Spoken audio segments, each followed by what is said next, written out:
Hello guys, I'm here and I'm trying to yeah, I don't know.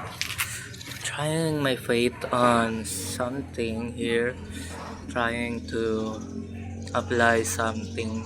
I'm trying to look with job dito sa local street namin. So yeah, ang balita,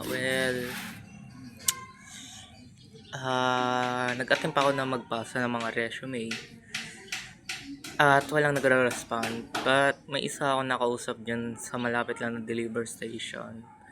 And sabi daw, may simulan daw sila na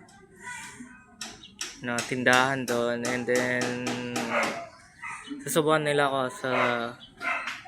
sa worker doon at tatry magbenta. So yeah, tingnan natin kung anong mangyayari sa plano na yon. Well, hindi pa kasi siya nangyari as for now, pero nakuha ko naman na yung cellphone number and anytime pwede na siya makipag-usap. So yeah, well, it's good actually kasi wala naman nangyayaring bago sa routine ko sa pang-araw-araw.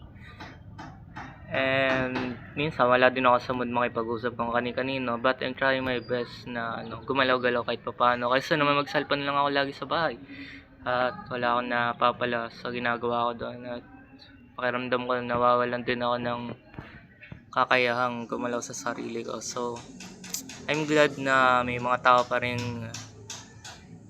gusto i-try yung serbisyo na pwede kong magawa. Well, so maraming salamat. Yun lang yung gusto kong sabihin as for now. Medyo malabo kasi yung camera pero kasi naka-standard na yung ISO level ng camera ko. Hindi ko talaga siya pwede isagad pa or i-overclock yung features, like i-overclock yung resolution sa mataas or ano. Kasi ito talaga yung handphone na to. I'm proud dito sa handphone na to kasi you know what? Pero ako talaga to like pinagtrabahoan ko to noon. So, na-video ko rin yung trabaho ngayon dito na-document ko rin dito sa YouTube channel na to, syempre. So guys, I need to go because tingnan nyo, nakatakas yung aso namin. Nakakadena yun dun sa bahay.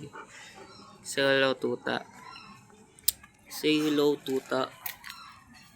So, ayan. Let's see.